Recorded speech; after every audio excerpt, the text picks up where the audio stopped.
एक महिला के लिए एक साथ 100 बच्चों को जन्म देना असंभव प्रतीत होता है। ऐसे में सवाल आता है कि आखिर गांधारी ने किस तरह 100 पुत्रों और एक पुत्री को जन्म दिया। आपने भी टीवी पर आने वाली महाभारत देखी होगी या महाभारत से जुड़ी कई कहानियां सुनी होगी।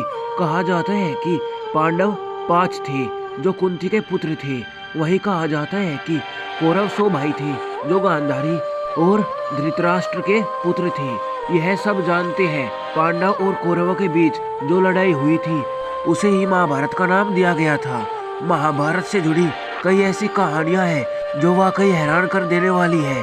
और उसी कहानी में एक है कौरवों के जन्म की कहानी। आम इंसान यह जानकर हैरान हो जाता है कि आखिर गांधारी कैसे 100 पुत्रों को जन्म दे सकती है। दरअसल एक महिला के लिए एक साथ 100 बच्चों को जन्म देना असंभव प्रतीत होता है। ऐसे में सवाल आता है कि आखिर गांधारी ने किस तरह 100 पुत्रों और एक पुत्री को जन्म दिया। ऐसे में आज हम आपको प्रचलित कहानियों के आधार पर जवाब देते हैं कि गांधारी के 100 पुत्रों का जन्म कैसे हुआ, इसके पीछे की क्या कहानी है। कौन थे कौरव? कौरव धृतराष्ट्र और गांधारी के पुत्र थे और उनके एक पुत्री भी थी जिसका नाम था दुशाला। वही सबसे ज्येष्ठ कौरव का नाम है दुर्योधन, जो महाभारत के सबसे अहम पात्रों में से एक है। कौरवों ने महाभारत में पांडवों की सेना से युद्ध किया था और पराजित भी हो गए थे। हालांकि कहा यह भी जाता है कि धृतराष्ट्र के अपनी दासी के साथ संबंध की वजह से एक और पुत्र हुआ था जिसका नाम युधिष्ठिर बताया जाता है। कैसे हुआ 100 कौरवों का जन्म? प्रचलित कहानियों के आधार पर एक बार गांधारी की सेवा से खुश होकर ऋषि व्यास ने गांधारी को एक वरदान दिया था।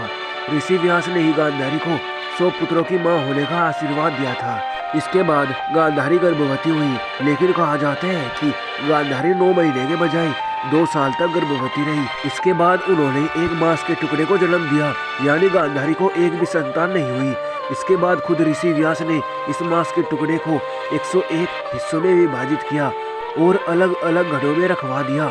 101 घड़ों में रखे गए मांस के टुकड़ों से बच्चों का विकास हुआ और धीरे धीरे सभी उन घड़ों से जो बच्चे निकले उन्हें कौरव कहा गया।